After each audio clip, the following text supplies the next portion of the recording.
Merhabalar, ben Selin, YouTube kanalıma hoş geldiniz.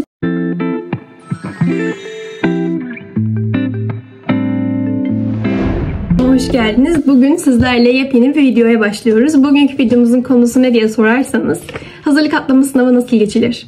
Geçmek için ne yapmalıyız? Nasıl çalışmalıyız? Senin nelerin neler tarzında bir videoya başlayacağım. Bu konu hakkında çok fazla soru aldım. Çok fazla WhatsApp'tan, Instagram'dan her yerden soru aldım. Dedim ki bu konuyla alakalı bir video demek ki ihtiyaç var. Bir yerden başlamalıyız. Öncelikle eğer videoma, kanalıma hoş geldiyseniz, yeni karşılaştıysanız iyi ki geldiniz. Bozuk bir cümle oldu ama olsun. Ben Selin, Altınbaş Üniversitesi'nde 2. sınıf eczacılık öğrencisiyim. Irregular bir öğrenciyim. Geçen yıl bir dönem hazırlık okudum. Daha sonra bölüme geçtim. Yani ikisini de tatma fırsatım oldu diyebilirim. Burada da sizlerle hazırlık hakkında, hazırlık süreci hakkında videolar paylaşıyorum. Bugünkü konumuzda dediğim gibi hazırlık atlama sınavları için nasıl çalışmalıyız, neler yapmalıyız, son günlerde ne yapsak işimize yarar tarzında bir video olacak bugün. Size bir sürü şey hazırladım. Bayağı çok şey. Tabii bu kadar çok şey anlatmayacağım ama üstünkörü bir şekilde geçmek için kendime notlar aldım. Hiçbirini unutmamak adına sizin için. Şimdi kendimce maddelendirdim bunları. Öncelikle şöyle başlayayım. Başka üniversitelerin hazırlık sınavlarını, hazırlık atlama sınavlarını, seviye belirleme, yeterlilik ne varsa çözmeyi önemseyin. Ben yeterlilik sınavlarına çalışırken bunları çok önemsedim. Çünkü unutmayın, onlar sizin için birer kaynak. Onlar sizin için birer örnek. Onların hepsini indirdim. Bulabildiğim bütün özel üniversitelerin özellikle, onun dışında devlet üniversitelerinin de bazılarının örnek sınavlarını indirdim ve onları kendimce çözmeye çalıştım. Kendim test etmeye çalıştım. Ya da bazı YouTube kanalları, bazı üniversitelerin şeylerini çözüyor. Yeterlilik sınavlarını, seviye belirleme sınavlarını çözüyor. Ya da bunları dinledim. Bunlarda hem readinglerini, listeninglerini, diğer parçalarını çözmek için taktikler öğrendim. Hem de kendimi bu konuda geliştirdim diyebilirim. Bunu yapan bir sürü kanal var ama benim önerebileceğim bir kanal var, Sınav Master diye. Çok tatlı bir kadının videoları aslında. Marmara, Yıldız, İTÜ, Sabancı, Boğaziçi gibi bir sürü üniversitelerin yeterliliklerini çözüyor. Ben hepsini tek tek dinledim çünkü onları dinlerken listening nasıl çözülür, reading nasıl çözülür, nasıl taktikleri var, neye odaklanmalıyım, bunların hepsini öğrendim açıkçası. Çok muhteşem bir kanal diyebilirim. Buna mutlaka bakın. Ayrıca grammar, dil bilgisi konuları var. Ben onları da çok beğenmiştim ve çok bayılmıştım. Çok güzeldi yani. Özellikle dil bilgisi konularını ben çok beğenmiştim ve hepsini dinlemiştim bulabildiklerimi. Dil bilgisi konusunda az videosu var ama bence çok eğitici ve güzeldi.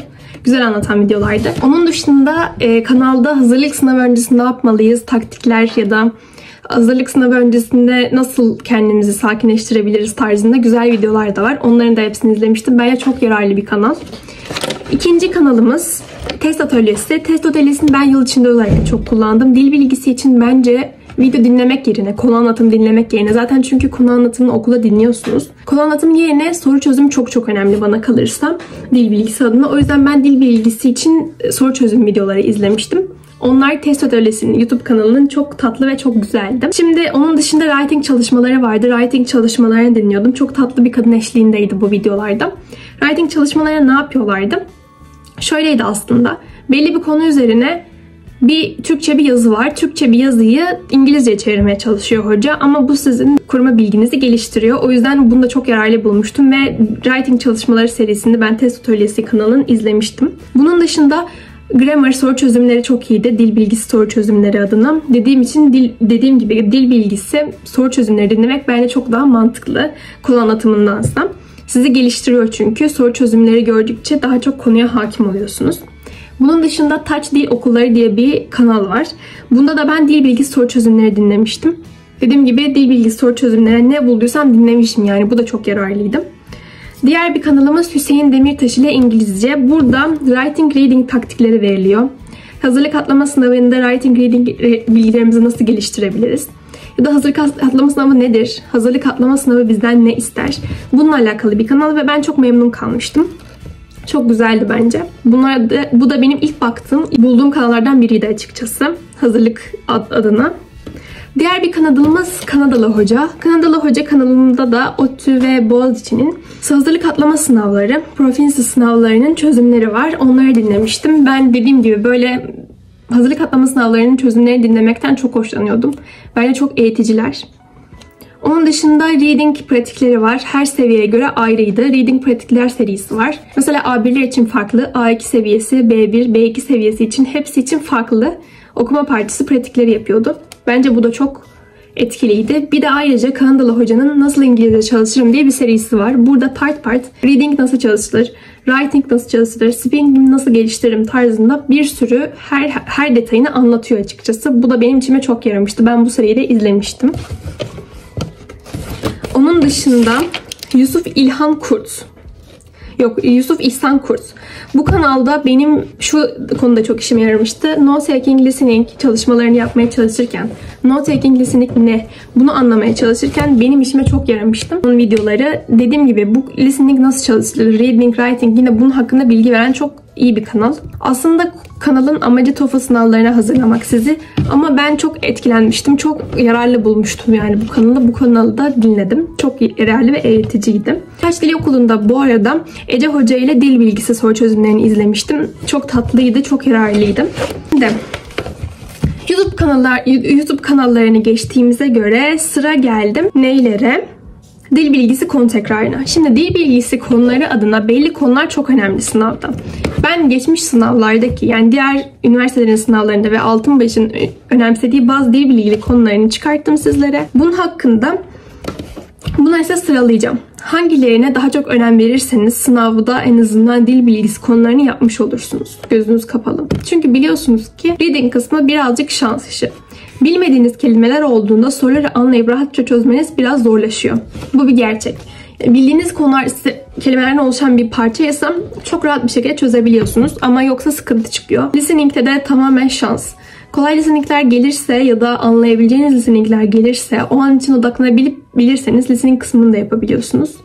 Ama dediğim gibi bir garantisi yok. Writing kısmında soruyu anlama garantiniz yok. Belki de konuyu hiç anlamayacaksınız, hiçbir şey yazamayacaksınız.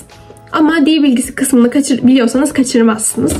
O yüzden dil bilgilerin benim için önemlilerini araştırdığım kadarıyla bizim okulun sınavında da ya da diğer okulların sınavlarında bolca çıkan bazı konu başlıklarından bahsedeceğim. En azından konu anlatım videolarını dinlersiniz ya da soru çözümlerini dinlersiniz. Dediğim kanallardan özellikle soru çözümlerini dinleyerek kendinizi geliştirebilirsiniz. Bu konular neler? Perfect kalıpları. Tüm perfect kalıpları. Past perfect, present perfect. Bunların hepsi, past perfect continuous mu ne, böyle kalıplar vardı. Bunların hepsi çok sınavlarda çıkan konular. Yani perfect kalıplarının hepsine dikkat edin. Bunlar çok önemli. If clauses'lar. Bunların hepsi çok önemli. Bütün if çeşitlerini bilmelisiniz. Pasifler. Pasifler de çok fazla soruluyor böyle sınavlarda. Relative clause'lar, noun clause'lar, bunların ikisi de çok önemli konular. Hep çıkıyor dil bilgisi kısmında. Ya da might, have, should, may, must gibi kalıplar. Bunlar modals'lar diye geçiyor. Soru çözümlerine bakarken modals soru çözümlerine girerseniz bu might, have, should, may, must gibi kalıpların hangilerini kullanmanız gerektiğinde o soru içinde bunlarla alakalı bir soru çözümünü karşılaşacaksınızdır. Bunlar çok önemli. Comparative'ler, karşılaştırma cümleleri, bunlar çok önemli. Hep sorulur. Ve bağlaçlar. Bağlaçlar başlı başına kabusunuz olması gereken bir konu bence. Yani bağlaçlar başlı başına çok önemli. Niye? Çünkü her sınavda fix çıkar dil bilgisi kısmında. Onu geçtim. Bağlaçların isimlerini bilmezseniz çoğu reading sorularında anlamakta güçlük çekersiniz. Bağlantı kurmakta. Yani çok önemli o yüzden bağlaçlar. Onun için de size Remzi Hoca ile bağlaçlar tarzında bir tane PDF buldum. Çok yararlı. Onun linkini de aşağıya koyacağım. Aynı şekilde YouTube linklerini de ve bulduğum üniversitelerin yeterlilik sınavları linklerini de aşağıya koymaya düşünüyorum.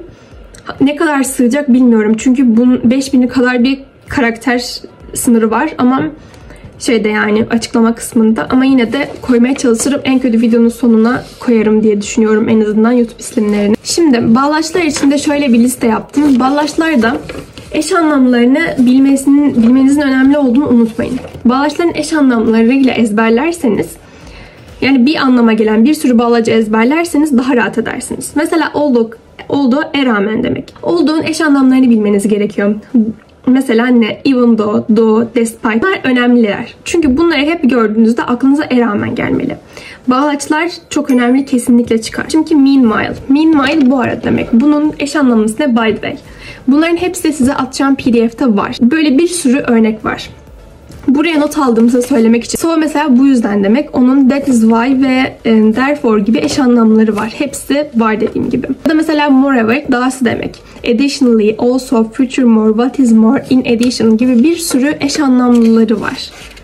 Ya da in spite of kalıplarını falan hepsini bilmeniz sizin işinize yarar bu konuda. Bağlaçların eş anlamlarını bilin, bunları önemseyin. Dediğim gibi PDF'ini koyacağım. Bunun dışında neler yapabilirsiniz? Son olarak toparlıyorum. Size aşağı linkleri bırakacağım. Üniversitelerin linklerini, sınav linklerini bırakıyor olacağım. Reading taktikleri, listening taktikleri, videoları izlemeyi unutmayın. Özellikle Sınav Master kanalında çok detaylı açıklanıyor bunlar. Diğer kanallarda da Yusuf İhsan Kurt'un da kanalında açıklanıyor. Bunlar çok önemli. İlk önce taktiklerini öğrenmeniz lazım. Bu işin mantığını. Nasıl çözersek, neyle karşılaştığımızda nasıl tepki vermeliyiz? Mesela kelimeleri bilmiyorsak reading parçasında nasıl sorunun cevabına gitmeye çalışmalıyız tarzında bunlarla alakalı bilgileri Sınav Master, Yusuf İhsan Kurt gibi kanallarda bulabilirsiniz. Hüseyin Demirtaş kanalını izleyerek de hazırlık sizden ne bekler, hazırlık sınavı sizden ne beklerle alakalı videolar izleyebilirsiniz. Test Atölyesi, Touch Dil Okulu, Test Atölyesi ve Touch Dil Okulu çok önemli. Çünkü bunlar benim soru çözümleri, dil bilgileriyle alakalı soru çözümleri izlediğim kanallardı.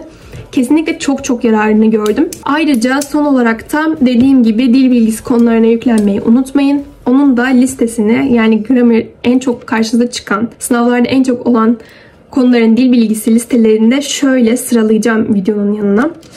Bu şekilde size son sınavdan birkaç gün kala böyle bir video çekerek sizi biraz olsun rahatlatmak istedim. Biraz olsun yardımcı olabilmişimdir umarım. O şekilde bu videoyu kapatıyorum. Bir sonraki videoda görüşmek üzere. Sizleri çok seviyorum. Umarım beğenmişsinizdir. Umarım işinize yarar. Seviye belirleme sınavınız, yeterlilik sınavınız umarım ki çok iyi geçer. İstediğiniz sınıflara, istediğiniz kurlara yerleşirsiniz. Hatta direkt bölüme geçersiniz. Bir sonraki videoda görüşmek üzere. İyi ki geldiniz, hoş geldiniz. Beğendiyseniz, beni sevdiyseniz kanalıma abone olmayı unutmayın. Sizleri çok seviyorum. Hoşça kalın.